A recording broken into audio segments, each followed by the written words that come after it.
All right, this is Patrick Rogers, and today we have the privilege to have Danny Gonzalez on the show. And Danny is the founder and CEO of Shaker Door Depot and CFA Supply. Welcome to the show, Danny. Hey, thanks for having me. Glad to be here. Yeah, man, I can't wait to dig in. Let me share a little bit about Danny. He is an authentic and innovative business leader who focuses on progressive ideas and movement with a pulse on effectiveness, efficiencies, and sustainability. His combined annual revenues between the two companies is over $10 million. So, a very successful businessman, entrepreneur. Can't wait to dig in, Danny. Before we do, what's one interesting fact about yourself that not many people know? So I'm a retired Army veteran, Oh, disabled, okay. and when you go into that, you think you're going to do it forever, and the Yeah. universe made me take a quick turn, and Wow. so I had to learn, outside of being a soldier, how to survive. So hence the companies. Yeah. Wow, man. First of all, thank you for your service. I'm also a disabled vet. Mine's mental though. No, I was kidding. I think But no, all of ours is after we're done with that. yeah, no, seriously. But yeah, thank you for your service, brother. I appreciate No, it. my pleasure. Wonderful Yeah, country. yeah. So tell us a little more about Shaker Door Depot and CFA Supply. Certainly. So when I retired from the service, I thought to myself, how do you become essential? And there was no way I was going to nursing school. So I found a business that gave me two opportunities, one to serve again, Mm, and the other to provide something that everybody needed. mm, So the service side of it for me is, being in the military, I understand that you have to be a steward of the community. mm, And so, you know, having a cabinet company, I'm able to provide people something that they need, something that they can step back from and go, wow, that's beautiful. So yeah. that brings me a lot of joy. And then the other side of it is, you know, it's essential. Mm, So you know, the idea that it might go away doesn't happen. yeah. That and so those are my two whys. So I got into the commercial side first, started offering my cabinets through dealerships across the country. And everything about life and the economy, as you know, is about pivoting. So that did really well for a really long time. But then recently, with the credit crunch, I Mm, noticed that my dealers weren't bringing me as many orders. So what I found out is a lot of the homeowners that got home equity loans, who then turned that around into, um, the ability to buy my cabinetry, it went down exponentially. wow. So, you know, having all those, I'm getting older every day. So having the experience, I said I can either whine about it or I can pivot. So I pivoted and started the commercial side of it where I'm doing multi-unit projects with new homes, but mainly new apartments. So with the credit crunch, people Mm, of, I'd say average means can't afford a house currently, but they need yeah. somewhere to live. Right. So the multi-unit world popped up really big, and I slid right in there and, connected with all my contacts who've been asking me to do it for years. Mm, Said, "Hey, I'm ready. Let's do this." And fortunately, because of those long-standing relationships, I had people just give me work in abundance. wow. But then the other side of it, going back to what I said originally, I find a lot of joy in making people smile. Mm, And so I opened the Shaker Door Depot to service the homeowners directly. So yeah. before I was selling to dealers who were then in turn selling to homeowners. And I thought, well, if I'm going to do this right, I'm going to eliminate a middleman and bring those savings to the public, because what my dealers would charge, I really have no control over. So by eliminating that, one step, I was able to go right to the community and offer homeowners who were struggling, Mm, you know, with credit rates and stuff like that. And I said, look, I'll provide you a good, solid, valuable opportunity here because I just want to see people smile. And so that's taken off and done really, really wow. well as well. Wow. Congratulations on that. When did you pivot into B2C, going direct to homeowners? About a year and a half ago. Oh, wow. Okay. Yeah, How and so in the year and a half, what percentage of your business is now B2C versus commercial or B2B? about a third of it. Wow, that's fantastic. It really took off. And without mentioning names, there's a lot of big box organizations out there who people will come to and get quotes from, and they're just astronomical. And so what I've done and what I've marketed into the communities is, hey, if you have a quote, bring it to me and I'll match it or beat it. And I usually beat it by 10 to 15%. Yeah, and that's still enough margin for you, or a good healthy margin. Right. Um, so so with the credit crunch, you started. That's the reason for the pivot, and then so you made the pivot into direct to homeowners. You mentioned marketing into those communities. How did you because that's a totally different game, right? I mean, B2B marketing and B2C marketing is night and day. Absolutely. Someone who's good at B2B marketing knows not the first thing about B2C necessarily. So how did you make that transition? How did you educate yourself, and what strategies worked for you? So what I did on the outset is I recognized that I didn't know anything about it. Yeah, So I took it from a consumer standpoint. We all buy all day. yeah, So I thought, how would I want to be communicated with about this thing? mm, And I thought about buying a new car. You go to the dealership, you hope nobody makes eye contact with you, and you just want to kind of do your thing and decide and on look your around. own, Yeah, right? yeah, So what I did with the marketing is I went very lighthearted with it. So I connected with a bunch of homeowner associations, and I was very candid about who I was and what I was trying to accomplish. And they were very open, hey, we'll introduce you to our homeowners, we'll invite you to our get-togethers, and we'll give you some time to talk to everybody. And so really that the marketing approach that I took with a Shaker Door Depot was being in front of people and letting them know why I was in the business that I am, and letting them know, hey, I'm a homeowner as well. I know what it yeah, feels like to have a house that's kind of crummy looking and to have a house that's beautiful. Let mm, me help you be able to step back and go, wow, I love my home now.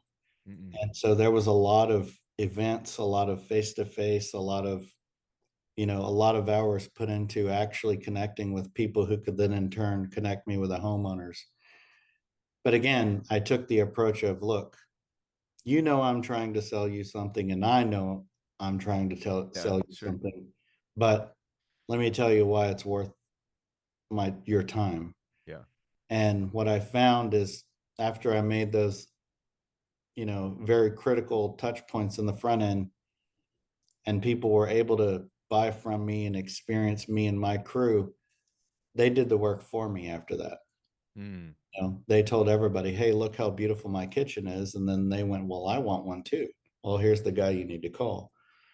yeah, And I did that in all my locations. So Illinois, Texas, okay, Arizona, and California. I made so many trips to meet people just to put our name and our product into the market.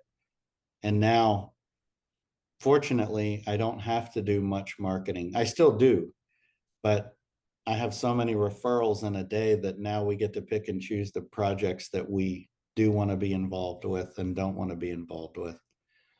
wow. So you basically have all the business that you need coming in from that. Right. And here's the other side of it. And this is, me as a human being. I want to be able to service everybody the best I can. Yeah, And if I feel like the job isn't a good fit with our culture and our mindset, I'm candid with the homeowner and say, yeah, what you need and what you expect, unfortunately, I can't provide. That doesn't mean mm, it's unfounded. It doesn't mean that, you know, you're asking for something that's too much. It just means that our scope and our ability is a little out of line with yours. And the other side of it is I want to be able to service everybody that's on my plate. So I try to stay within my boundaries of can we do this and should we do it? You Yeah. know, if I Yeah. don't have the openings or the manpower at the time, I don't take on a job that we can't handle because ultimately your craft and your deliverables suffer. Yeah, yeah.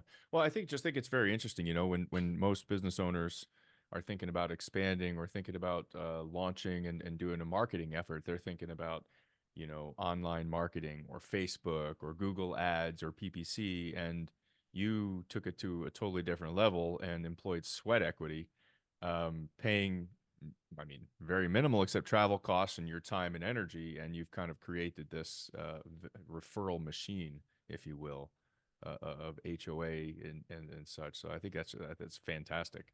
Um, I think when you're asking people, you know, I think we've kind of established mhm, I believe in America and I believe capitalism, and mm, you have people going out of their home every day and working hard for their money.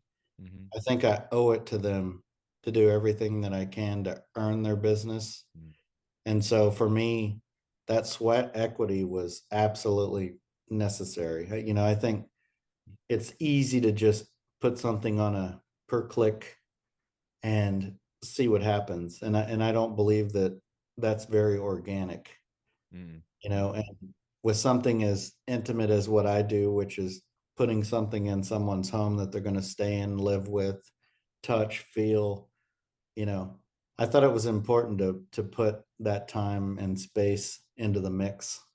I love that you speak of it, for lack of better words, really passionately. I mean, the way you said that, this is something that's very intimate, that's inside their homes, right? Me being a non-cabinet maker, I wouldn't think about it like that, right? My mindset's not there, and you're taking this to a very personal connection to the end user. I think that's phenomenal. That's really cool, man. I love what I do. I really Yeah, do.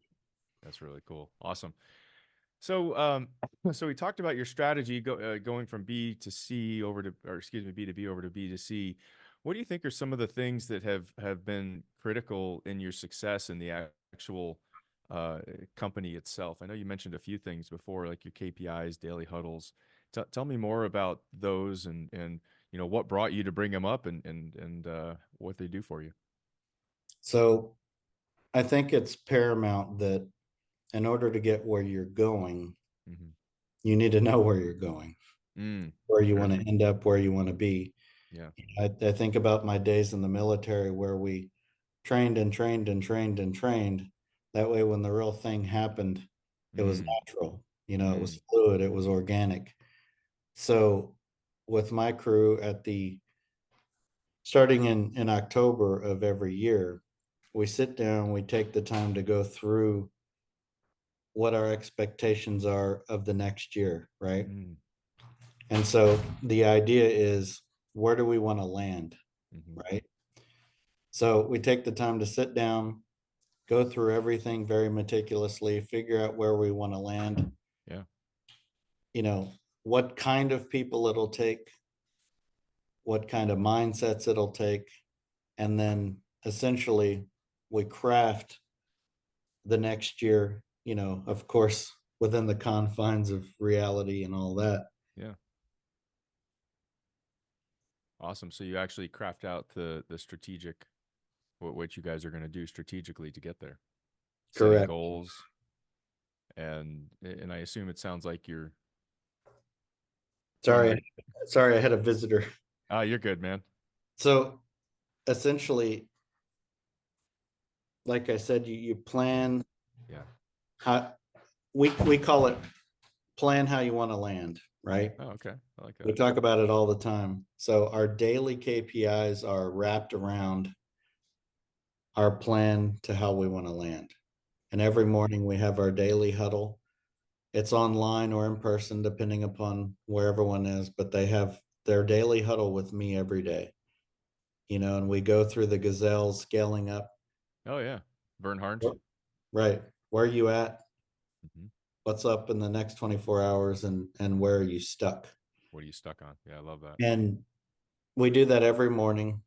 regardless of where I'm at in the world. If I'm in Vietnam and I have to wake up at, you know, 1 in the morning to have my huddle, that's what I have to do. And I take it very seriously. If you're going to come to my huddle, you need to be prepared.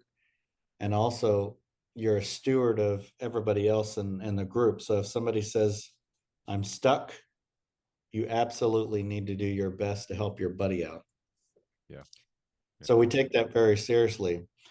But we got to the KPIs and the daily huddles from one very simple moment.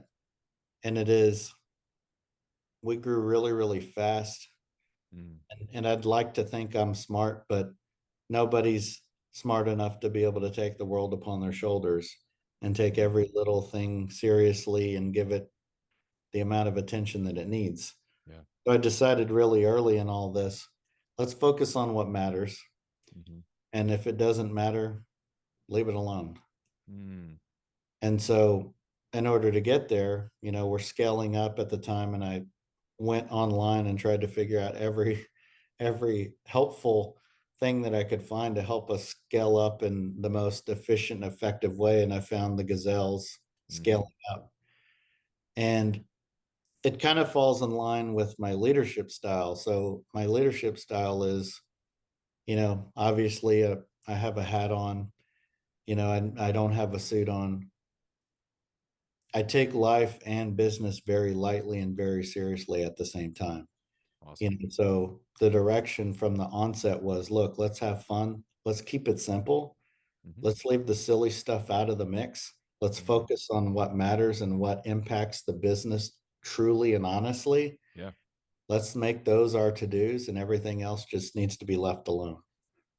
I love that. And and I think, knock on wood, that's been my success is I don't get caught up in anything that does not have anything to do with movement.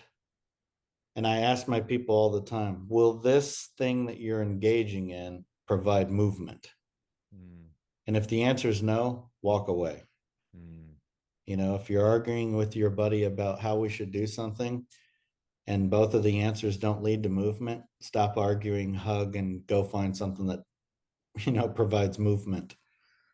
I love And that that thought. Yeah, that thought and process. and that's life too. Life goes on whether or not you're engaged in it or not. And so Mm-hmm. does business. So if you're busy wasting your time on 3 to 4 little things that don't matter when you could be putting your time, energy, and effort in this one big thing that will build bridges and mountains, Mm-hmm. you're being silly. Move Yeah. on. Yeah. Big rock. Yeah. So just a little clarification on your daily KPIs, daily huddles. They're actually, are they actually coming into those meetings with KPIs, or do you have like a separate report that they have to fill out their daily KPIs type thing? So what we've done, we put a lot of time, energy, and effort in the front end. Mm-hmm. Each of my departments has 3 to 5 KPIs that Mm-hmm. we worked through over the years, that we've tweaked, that we've flexed and pivoted on, Yeah. so that they're absolutely as effective as they can be today.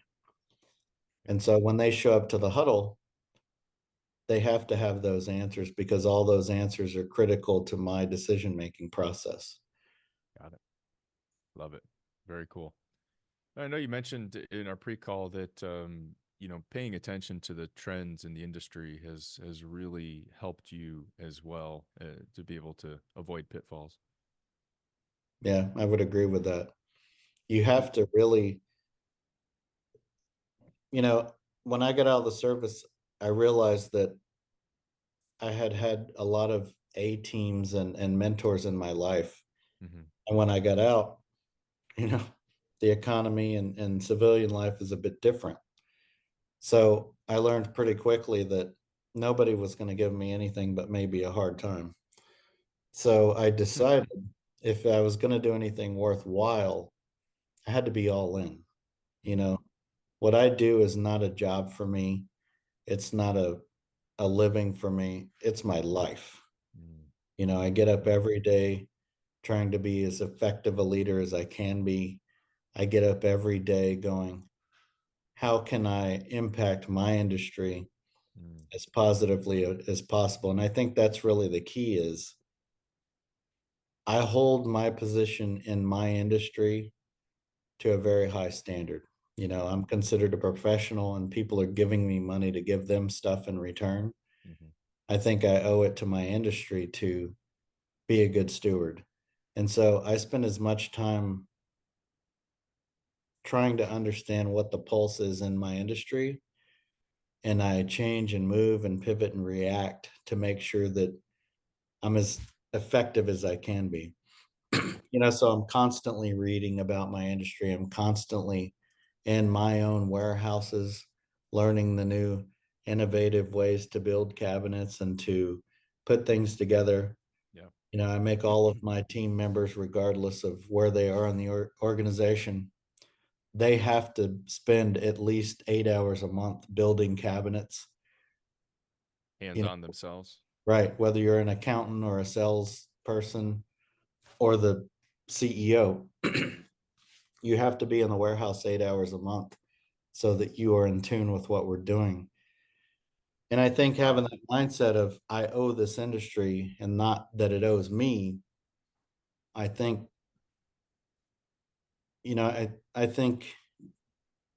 I think I'm just afforded as much knowledge as I need to be effective because I spend as much time being connected to it, events, people talking. Mm-hmm. I do everything that I can to try and be better tomorrow. Some days I'm not any better than I was the day before, but it goes back to my mindset of movement. Just because I'm the boss doesn't mean that I can't get smarter and better. Yeah. Yeah.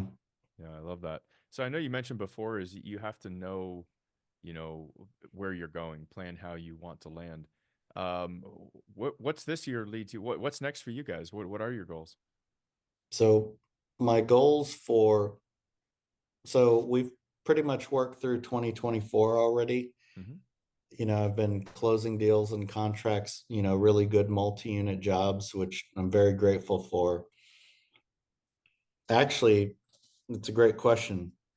What I was talking about with my staff and I've been thinking about for a while, I want to go from being a supplier of cabinetry to owning more of the job sites. Mm, So my contractor license affords me countertops and cabinetry and finished carpentry and things like that. I want our goal, moving into the end of 2024 and into 2025, more owning more aspects of these big lucrative jobs that we're working on. You know, mm, I go back to what I was saying. Any industry that you're in, if it accepts you as a party, I think you owe the industry you're in. So I figure if we're controlling more facets of the, construction mm-hmm. sites and jobs that we're involved in, we can make sure that the pricing is fair. We can make sure that the work is, at a certain caliber. We can make sure that the working conditions are clean and safe and fair Yeah. and really, tighten things up so that, I mean, we all know that every construction job in the history of mankind has gone over budget, right? So, Pretty much. you So know, you're actually talking about then becoming a GC and overseeing projects, getting into that yeah. industry? So we do have our Wow. contractor's license Yeah. because we do installations, but we're really going to start venturing into, like you said, being more of a GC Mm-hmm. in the jobs because like I said, I really want to do as much as I can to make the industry I'm in robust. I want it to be robust and lucrative and safe Mm, and fun, but at the same time, we're preparing people a place to live, mm-hmm. so if we're mindful of that and we put as much sweat equity as we can into doing it as cost effective as possible and efficiently as possible, we can all make more money, but we can also, really provide something of value to the public. That's really my main goal. Man, that's so cool. Again, I just feel your passion around it. Let me ask you, Danny, if you were going to hire a CEO to take the reins for your company, what's the one book you'd require he or she read before taking over, and why? Well, I'm going to give you two. Okay, One is, of course, Scaling Up. fantastic book. Yeah. That's absolutely paramount. Mm-hmm. I don't care how smart you are, if you don't have a rubric Mm-hmm. where you put all your pieces and parts, Mm-hmm. you're going to struggle. Yeah. And the second one is Mindset Mm. by Carol Dweck. Everything about me as a human being comes from mentors and leaders early in my life telling me to look at everything. Mm.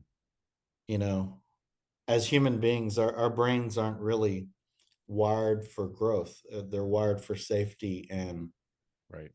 and situational awareness. Fight or flight. Sure. Right. So, as a human, if you're gonna kind of transcend that, it has to be practiced. It has to Mm. be trained. It has to be something that you take as not a should, but you make it a must. Mm. Nobody that I know says, I think I should brush my teeth. They just do it. It's the same with your mindset. You have to approach everything with the understanding that you know nothing and that you have everything to gain by being present, silent, and just a sponge. Yeah. And so, the mindset book is absolutely paramount Awesome. to success. I've found that anybody that I've met in my life that is beyond me and my current standing or standards in my life, I look at who they are, and 99.9% of the time, they are a growth minded human Mm-hmm. being. Mm-hmm. So yeah, those are definitely my two go tos. And it's not a one and done. I have these books on my desk and we read them Oh yeah. constantly. I'm Oh yeah. constantly referring to them as, a go to, a bookmark in my thought process. And, it just that repetition of going, I got to be open. I got to be open. I got to be open. Oh, Some days I just want to have a fixed mindset and go, just do what I say, but you can't, you yeah. have to be open. Yeah. And I'll echo that. There's this same thing. There's like 5 or 10 books that I just have to read every year. And it's funny, even though I've read them, probably 10, 20 times, you read them, and every time you read it, there's always something that you didn't get last time. There's Yeah. always something new. Something just amazing. Um, very cool, Danny. Let me take a few minutes and just summarize some of my key takeaways. One is you really, be open, kind of back to that concept again, is listening to the industry, listening to the trends and what's going on. You were having this credit crunch on the B2B side of things. You were getting a massive reduction in business, and so um, you guys pivoted, open to pivoting. You pivoted into B2C, and you figured out a way to market it yourself, which was fantastic. Kind of out of the box methods, but you thought about it, you really strategized it, and then you put it to paper and you made it work. You actually physically went around and did the pound the paving the pound pounding the pavement. um, the other one I thought was really good was you have to know where you want to be, and your phrase is plan how you want to land. So every year in October, you guys do kind of an annual strategic planning session type thing. You're determining the kind of people you need to have, who you need to be, the mindsets that it will take, and you craft out your next year. And from that, you work backwards and you develop KPIs. You've even developed your daily KPIs for each one of your department heads, and you have a daily huddle that is absolutely mandatory no matter what, whether you're, I think you said, whether you're in Vietnam or, wherever you're at, you are going to be there on that meeting, even if you have to wake up at 3 o'clock in the morning. Um, you focus on what really matters, and this is kind of it sounds like it's a rule that's in your company. And if it doesn't matter, leave it alone. Don't bother with anything. It doesn't have anything to do with movement, and I love that aspect of it. So, Correct. um, so let me ask Danny, if there was one takeaway that you'd really want the audience to absorb from our time together today, what would that be? So I think the most important thing that I want people to walk away from when walk away with when they have an experience with me Hmm. or with my company or with one of my employees. It's very simple. Humility.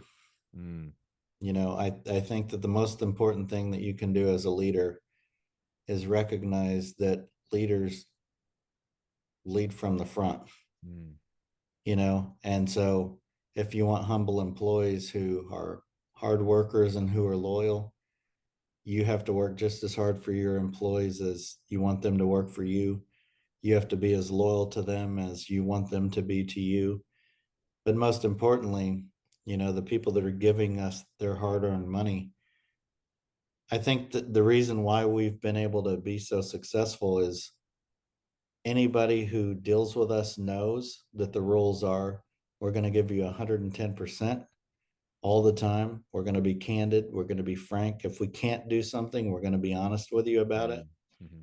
But most importantly, you're not just a transaction to us. You have become a friend. Yeah. I think about one of my customers came in today that I haven't seen in a year, and he said, "Hey, I've missed you." I said, "Hey, I've missed you too." And he goes, "Let's have dinner Sunday." And I said, "Great, let's do it."